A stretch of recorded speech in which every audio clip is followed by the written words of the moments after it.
It's 1954. 22 boys get on a bus. 11 and 12 years old. Strangers to each other. They think they're going to summer camp. 200 acres of Oklahoma woodland. A lake, cabins, the works. Their parents think so too. Nobody told them the truth. This isn't a camp. It's a laboratory. And every single boy on that bus is a test subject who never agreed to be one. The man who built it was named Muzafer Sharif, a psychologist obsessed with one question. Where does conflict come from? Not personal conflict. Group conflict. Wars, riots, tribalism, us versus them. Sharif had a theory, and he needed real children to prove it. So he split the 22 boys into two groups before they even arrived. Group 1 got dropped off first. Days later, Group 2 showed up. Neither group knew the other existed. For the first week, they lived like two separate little tribes on the same patch of land, completely unaware they had neighbors. And something happened almost immediately. Without being told to, without any adult instruction, both groups built identities. One group started calling themselves the Rattlers. The other, the Eagles. They picked flags. They picked chants. They picked leaders, not through elections, just through boys naturally falling into roles. Bonds formed fast. By day 4, these weren't 22 random kids anymore. They were two tight little families who trusted each other completely. This is exactly what Sharif wanted. Step 1 done. Now came step 2. Make them hate each other. The counselors at this camp weren't counselors. They were Sharif's research staff. And on day 6, they engineered the two groups to discover each other. Suddenly the Rattlers realized someone else was using their baseball diamond, their swimming hole, their campground. The reaction was instant. Hostility, before a single word was exchanged. One Rattler reportedly said we should challenge them to a game and beat the tar out of them. Nobody suggested introductions. So Sharif gave them exactly that. A tournament. Baseball, tug of war, cabin inspections. Winner takes a trophy, and each boy on the winning team gets a pocket knife. Real prizes. Real stakes for an 11-year-old. For the first 2 days, it stayed friendly. Good sportsmanship, handshakes after games. Then it started to rot. The Eagles stole the Rattlers' flag and burned it. The Rattlers hit back harder. They raided the Eagles' cabin at night, stole a pair of jeans belonging to the group's leader, painted them orange, and paraded them the next morning like a war trophy, with the words "Last of the Eagles" written across them. The Eagles retaliated. Beds flipped. Belongings scattered. Then the Eagles went back to their own cabin and started making weapons. Socks, filled with rocks. In case the Rattlers came back for round 2. They called each other cowards. Cheaters. Sissies. Not as jokes. They meant it.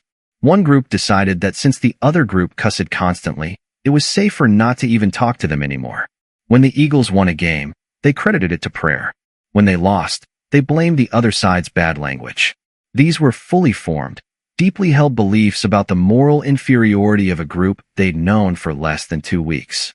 Eventually, it stopped being a game entirely. After one tournament, the Rattlers stormed the Eagles' cabin and stole their prize medals outright. It turned into a fist fight. Camp staff had to physically pull boys apart before someone got seriously hurt. 22 well-adjusted kids from stable homes, kids who had done absolutely nothing to each other 12 days earlier, were now ready to throw punches over a flag. Sharif had his data. Conflict wasn't hard to create. It took a shared space, a scarce prize, and about a week. But he wasn't done. Because now came the real question. If you can manufacture hatred this fast, can you undo it? His first idea was simple.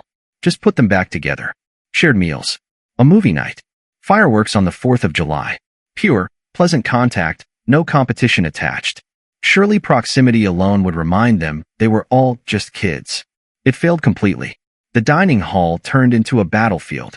Boys hurled food across the room instead of insults now. Movie night ended in shoving matches. When forced to sit in the same space, both groups physically split themselves into two separate camps, Rattlers on one side, Eagles on the other, as if an invisible wall ran down the middle of the room. Simply being near each other didn't dissolve anything. If anything, it gave them more chances to fight. So Sharif tried something else. Something that had nothing to do with kindness, forgiveness, or lectures about getting along. He broke the water supply. On purpose. The camp's entire water tank suddenly stopped working. Every single boy, both groups, needed water to drink, to wash, to survive the Oklahoma heat. And fixing it wasn't a one-group job. It required boys from both sides working the same valve, tracing the same pipes, solving the same problem, together, because neither group alone had enough hands or knowledge to fix it. They fixed it. Side by side. No fighting. No name-calling. Just 22 boys hunched over a broken pipe. Then the camp truck, the one carrying food for everyone, got stuck in the mud, deliberately positioned that way. It needed more muscle than either group had alone. Rattlers and Eagles grabbed the same rope and hauled together. And for a moment out there in the dirt, nobody was checking who was pulling from which side. Then came a movie both groups wanted to watch, but the rental cost more than either group could afford alone. So they pooled their money. Not because a counselor told them to, because it was the only way anyone was watching a movie that night. And somewhere across these three shared problems, something quietly gave way. The name-calling stopped first. Then boys started sitting wherever there was space at meals, not just on their side. By the final days, when the Rattlers actually won a small cash prize, they didn't keep it. They spent it on malted milkshakes for every single boy in camp, Eagles included. On the ride home, on one shared bus, there was no segregation left. Boys who had built weapons out of socks and rocks 2 weeks earlier were now trading addresses so they could stay in touch. It took Sharif roughly a week to turn 22 strangers into 2 hostile tribes. It took him about 6 days of shared, unavoidable struggle to turn them back into one. Here's the part most textbooks leave out. Sharif had tried this exact experiment once before, a year earlier, in 1953, in New York. And it's the reason this whole story means something different than what you were taught in school. That first attempt was supposed to be bigger and better, but it never made it to publication. Because it broke in the opposite direction. In the 1953 version, all 24 boys started out together as one single group, not split from the start like in Oklahoma. They spent the first days bonding as one unit. No Rattlers, no Eagles, just kids being kids. Only after real friendships had already formed did researchers split them into 2 teams, deliberately separating boys who'd become close. It didn't work. The friendships were too strong. Boys assigned to opposing teams kept sneaking off to hang out with their actual friends on the other side. When staff tried to manufacture competition, the boys mostly refused to bite.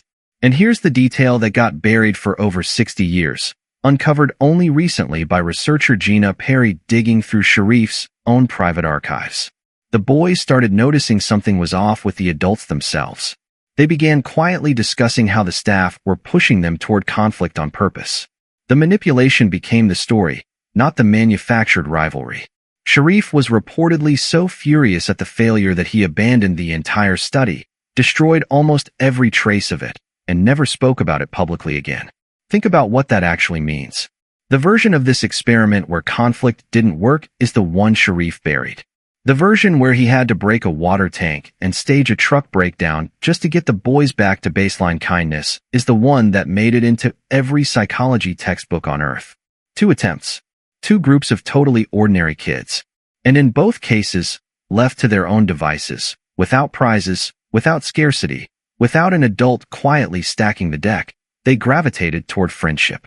Every single time. Hostility wasn't the default setting. It was the thing that had to be built, engineered, and maintained by design. And the second researchers stopped feeding it, it collapsed in less time than it took to create. Sharif spent his career being remembered as the man who proved humans turn tribal under pressure. But look closer at his own data, and it says something else entirely. Conflict needed a script, a stage, and a director. Peace just needed a broken water pipe and a truck stuck in the mud, and 22 kids figured the rest out themselves.